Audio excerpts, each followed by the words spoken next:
చంద్రబాబు నాయుడు గారు, అలాగే పంచాయతీరాజ్ శాఖ మంత్రి, అలాగే ఈ రాష్ట్ర డిప్యూటీ సీఎం అయినటువంటి పవన్ కళ్యాణ్ గారి యొక్క ఆధ్వర్యంలో ఏదైతే గత ప్రభుత్వం వెళ్తా 85 లక్షల టన్నుల చెత్త ఈ రాష్ట్రం మీద 10 లక్షల కోట్ల అప్పుని, అలాగే 85 లక్షల టన్నుల చెత్త ఈ రాష్ట్రంలో తీసి వెళ్ళడం జరిగింది.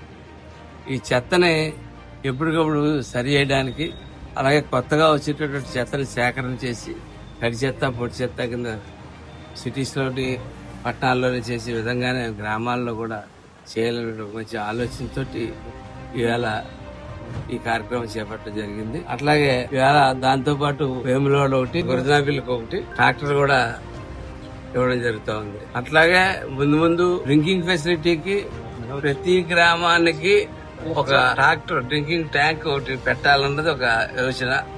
సిఎస్ఆర్ ఫండ్ల ద్వారా అవచ్చు, ఇతర ఫండ్స్ ద్వారా అవచ్చు, ఏదే రకంగా సేకరించినా సరే కనీసం టార్గెట్ పెట్టుకుని 2-3 సంవత్సరాల్లో ప్రతి చోట కూడా వాటర్ అవైలబిలిటీ ఒక్కసారి ఇబ్బంది కలుగుతున్నాం. సమ్మర్ లో గట్రా పనిచేయడానికి వెరీ పుష్ కార్ట్స్ అయితే ఇవాళ కరపలో 3, నడకుదురు 2, వాకాడ్ 1, కొట్టేడుపాలెం 1, కోరారు 2, పెనుగుది 1, వేములవాడ 1, మొత్తం 11 పుష్ కార్ట్స్ ఇవ్వడం జరుగుతుంది.